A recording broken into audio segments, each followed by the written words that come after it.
As a child, I've always loved living in Moral Ireland, from the fields to playing in my back garden in the summer months with my friends.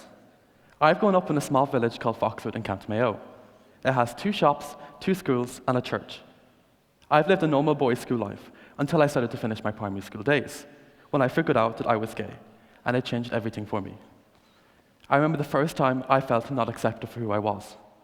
I was sitting on my couch playing my Nintendo Switch, when all of a sudden I heard my phone vibrate. He sent me a message, and I started to have a small conversation with him. And it was nice until he asked me if I was gay, and of course, I said yes.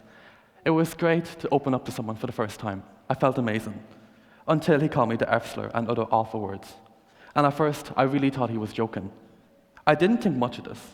Despite all these horrible words, I said, so what? He's just one person. So when I started secondary school, everything was fine for me, until the end of first year when we were doing ORC education. I thought this was going to be a class where we were going to have an open conversation with all sexualities, where anyone who had questions could have them answered with ease. But I was wrong. I remember sitting in my chair and hearing the bell ring.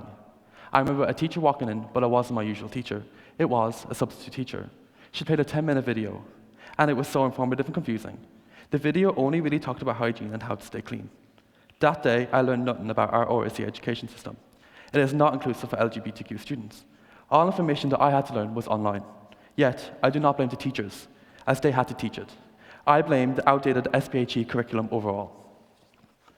The start of third year really hit me hard.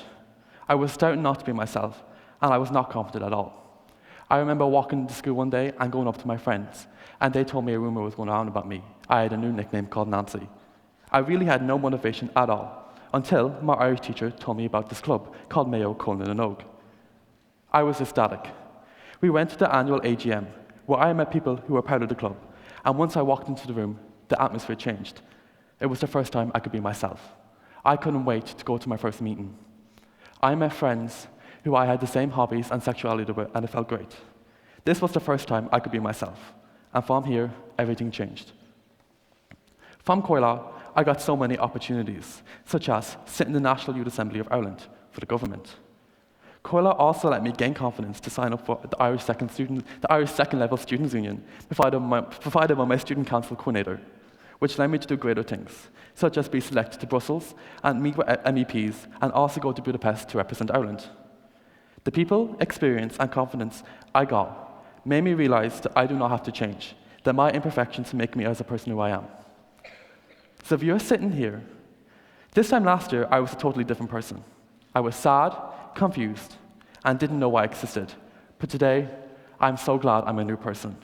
I know my self-worth, and everyone I met through my activism journey has really helped me believe that I can do anything, and let me build up the courage to make a whole new life for myself. So if you're sitting here watching this live or on social media, I have one thing to say. Don't listen to people that constantly put you down.